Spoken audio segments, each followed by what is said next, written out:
We have 5 ones in our family.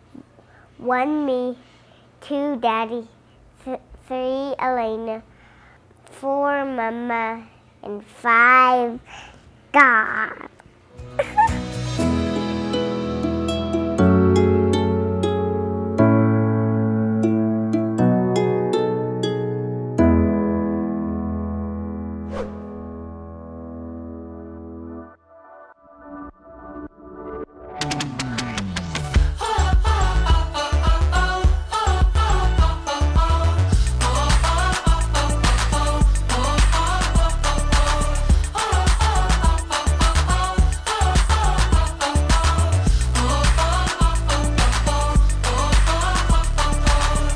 Clouds paint the skyline, and I'm ocean-sided. You've got me in your king tide. You let me get away, but you know I'll be back. Set me apart. Hi, I'm Phil. And I'm Adelie. And you're watching Our Daily Faith. A place to dive deeper into your faith to find more joy, love, and purpose. If you're new to this channel focuses on mostly about our journey as missionaries. We're a missionary family, and also about the stories that happen along the way, including those other families that we come in contact with, and just ways that God is just, intervening in people's lives. We also produce a podcast on SoundCloud detailing ways that God has been interceding in people's lives and boosting up their faith.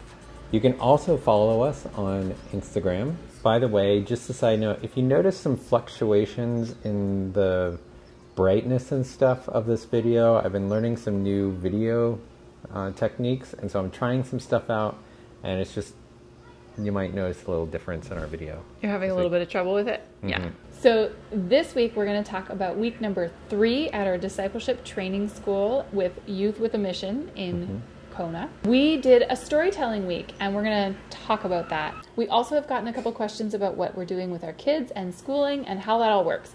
So we're going to talk about that as well. We have come to the end of week 3, and we're starting week 4 now. Guys, this is such a huge adventure for our family to be on. This is new and different. There's lots of hard stuff, but that also means a lot of growth as well, which we're really thankful for. We really believe that following Jesus is not boring, that it is a wild ride and a huge adventure to embark on. And ultimately for us, it's where we find the greatest joy and purpose and love on that road. So what happened this week in Storytelling Week? Okay, so every single person in our family discipleship training school group got up and they had 10 minutes to tell a part of their story.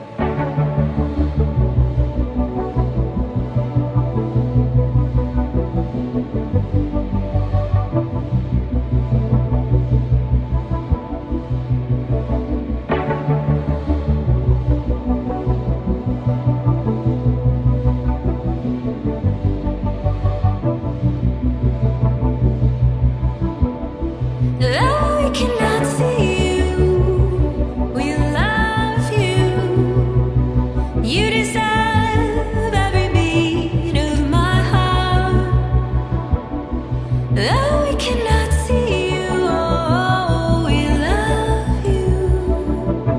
You deserve every beat of my heart. You deserve every beat of my heart. We were focusing on some of our hurts and some of the ways that God has moved in our lives. It was a really emotional, very intense week. Very intense. A lot of crying in a good way, of like empathy and compassion, and there is so much power in sharing your story. I'm just going to read a quote here from Brené Brown that I absolutely love. It's from her book, Daring Greatly. Vulnerability sounds like truth and feels like courage. Truth and courage aren't always comfortable, but they're never weakness. Because true belonging only happens when we present our authentic, imperfect selves to the world. Our sense of belonging can never be greater than our level of self-acceptance. And she also talks a lot about shame and guilt. The difference between the two is that shame is believing that I am a mistake. Guilt is I have done something that was a mistake. But a lot of times when things happen in our past, when people hurt us, we start believing these lies, and we start having a lot of shame about who we are, believing that there was something wrong with us. And so shame can only survive in darkness and in secret.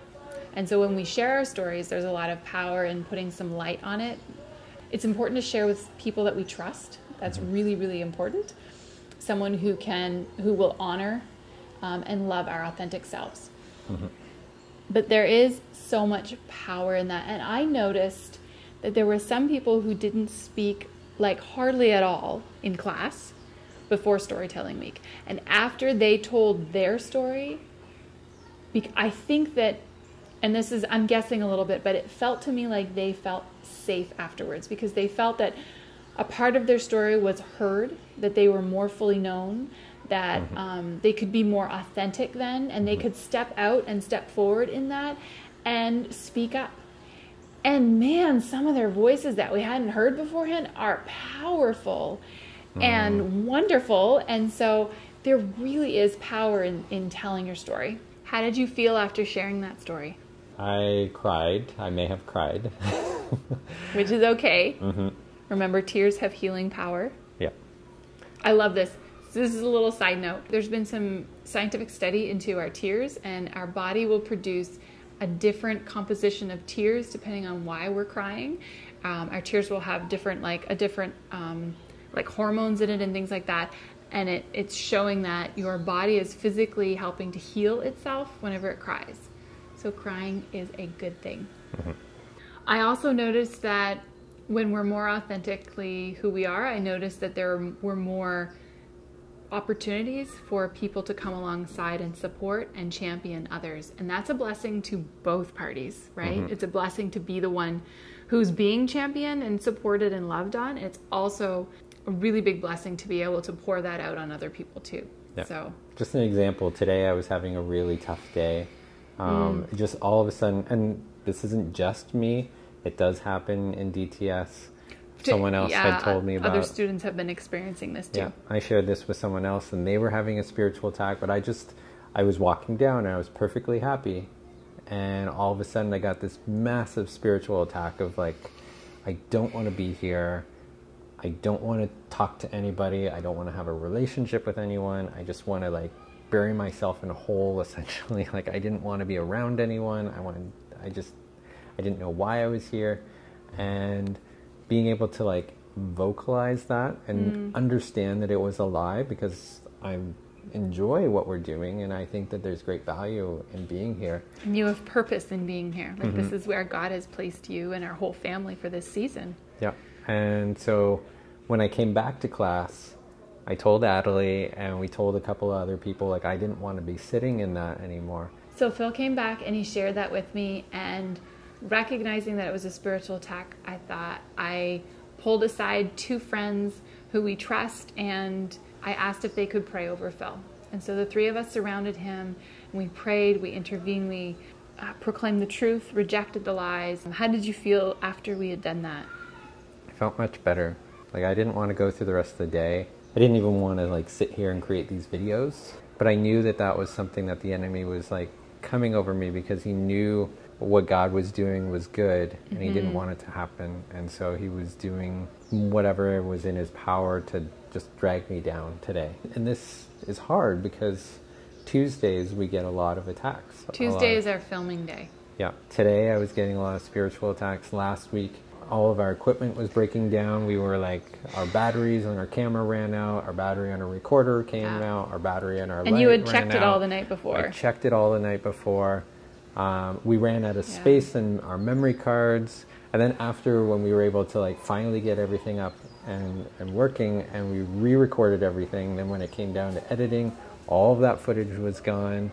Mysteriously. And it was just like, we don't know where it went. Thing after thing, like God, or the enemy really does not want this stuff to happen. He doesn't want God's will to be done. So if you partner with us and if you're praying for us and for protection against this, we really appreciate it. It's really, really important. So thank you. Are you feeling better now? I'm feeling much better now. Thank you for those who prayed over me. It was very well needed. So not every discipleship training school will have a storytelling week. We're in the Family Discipleship Training School program, and they did have a storytelling week this week. So just so that you know, there are cores to the DTS program that all schools will cover. And then there is a small portion of it that they have, like a couple of weeks that they have a bit of flexibility to put something specific to that group in. So the storytelling week was specific to our group. Mm-hmm. All right, what's up next? So what are our kids doing while we're in class? I know, what are they doing? They're running free. No, they're not. They're in school.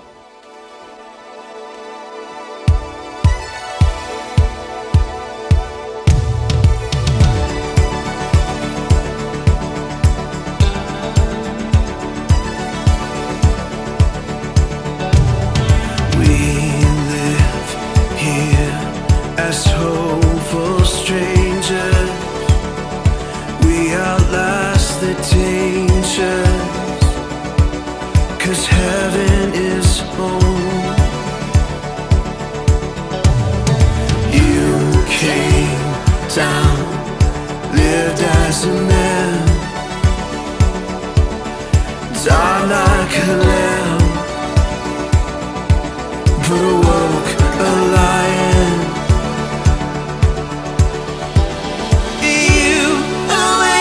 My soul went lost, man, I made whole. You set us free, our chains fall on the floor.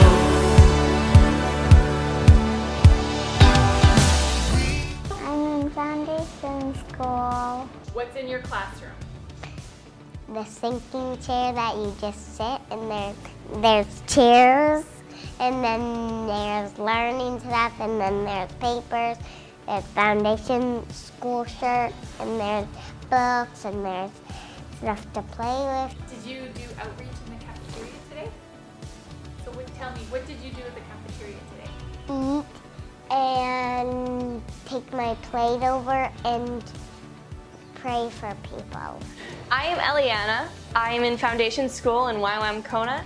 And I'm in class 6. I'm in the 12 and 13-year-olds class, and it is awesome. A typical day in school would be, we would go and have lectures in the morning and worship, and then we would have our own private schooling, so like stuff that we brought from home.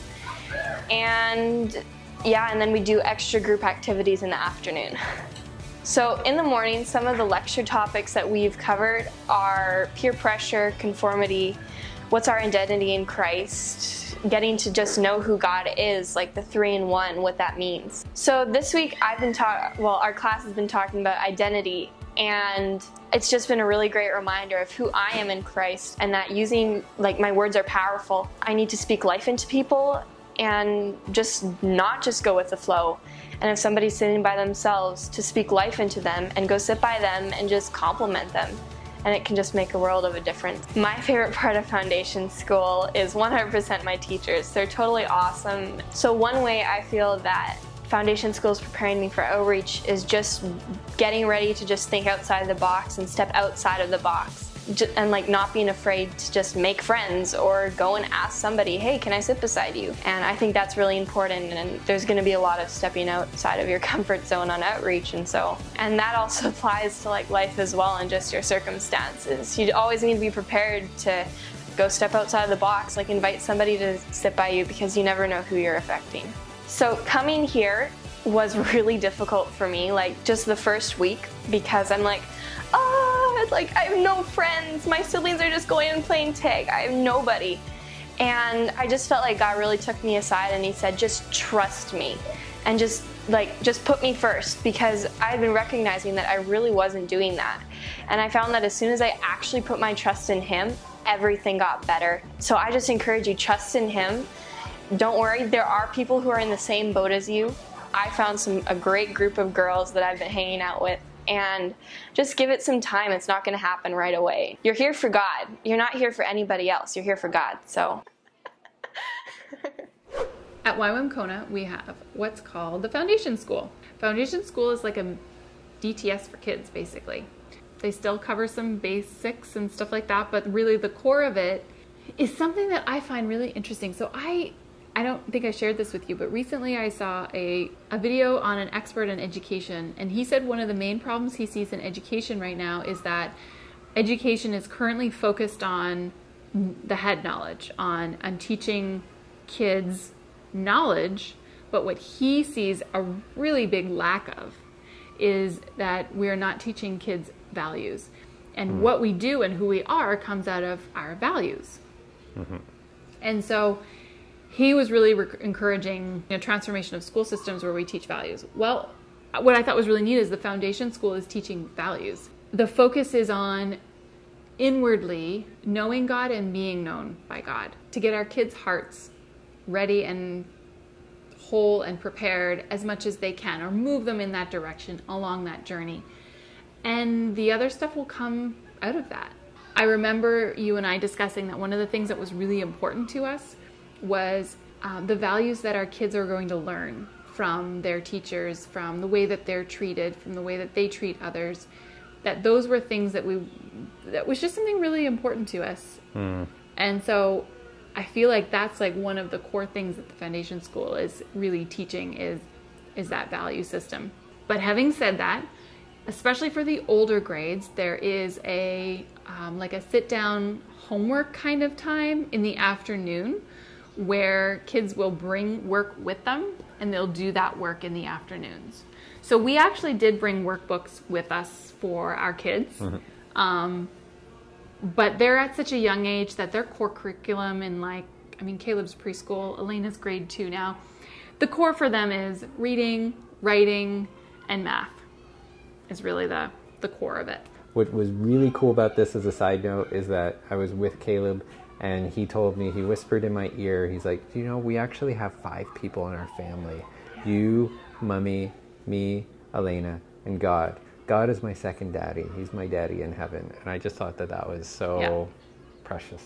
Yeah. So good that he's learning that now and that he knows that he can go to his Father in heaven if he needs some help and support.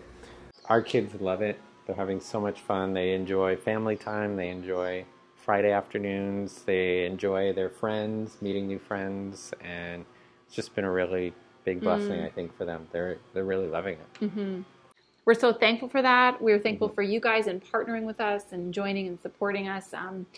We are currently praying about next steps after the DTS program, about what God has for us. And we are starting to get just the beginnings of some ideas and pictures, but they're not fully formed at all yet. We're not ready to share them with you yet because we don't have the full picture yet, but we're excited to be praying into that. And so if you feel like joining us in praying into that, we would love that.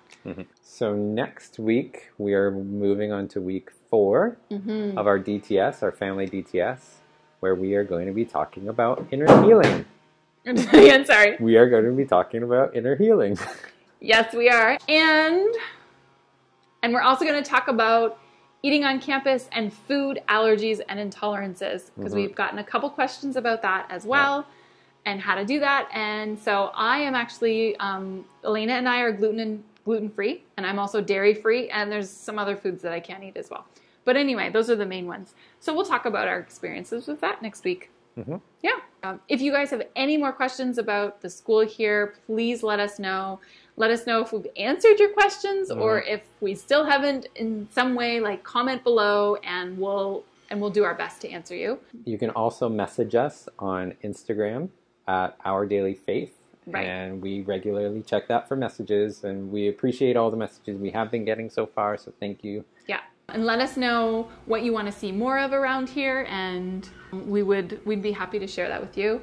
Hawaii is an absolutely beautiful place. There are lots of challenges with it as well, I would say. But it's a beautiful place, and there's so much to learn from Hawaiian culture and the Hawaiian people as well. And we absolutely love learning about other places and cultures. So it's been really wonderful to be able to experience that as a family. So.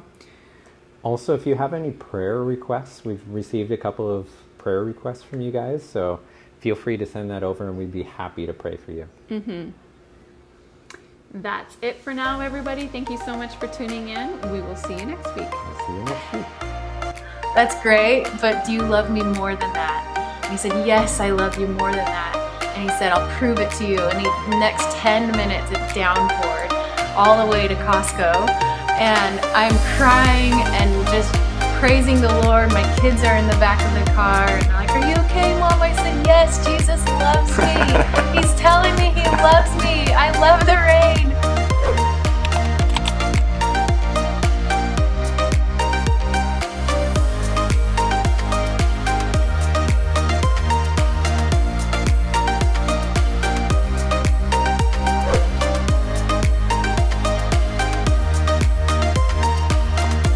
Is our farewell to PEI for now. And there is water shooting out of my ice maker.